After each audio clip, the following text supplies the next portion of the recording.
6 দফা আদায় না হওয়া পর্যন্ত আন্দোলন চালিয়ে যাওয়ার হুঁশিয়ারি দিয়েছে পলিটেকনিক ইনস্টিটিউটের শিক্ষার্থীরা।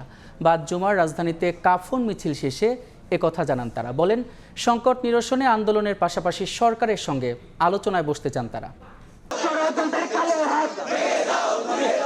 কাফন মিছিল নিয়ে রাজপথে পলিটেকনিকের শিক্ষার্থীরা।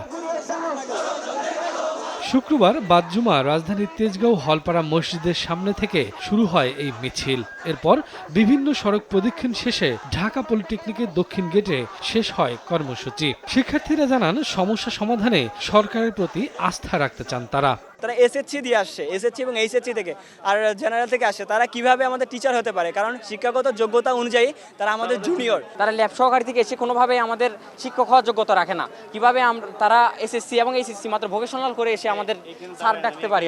আমরা চাই সরকারের উচ্চপদস্থ যে সকল কর্মকর্তাবৃন্দ রয়েছে তারা দ্রুত এই বিষয়ে দৃষ্টি আকর্ষণ দেখ এবং দ্রুত কোনো সমাধানের পথে আসুক।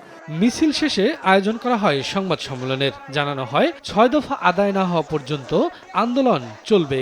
সরকারের সাথে যদি বৈঠকের সুযোগ হয়, সেই যদি বৈঠক যদি যুক্তিযুক্ত হয়, তাহলে সেই ক্ষেত্রে আমরা চিন্তা করব যে বৈঠক করা যায় কিনা। কিন্তু আমাদের আন্দোলন কোনোভাবে বন্ধ থাকবে না, আন্দোলন চলমান থাকবে।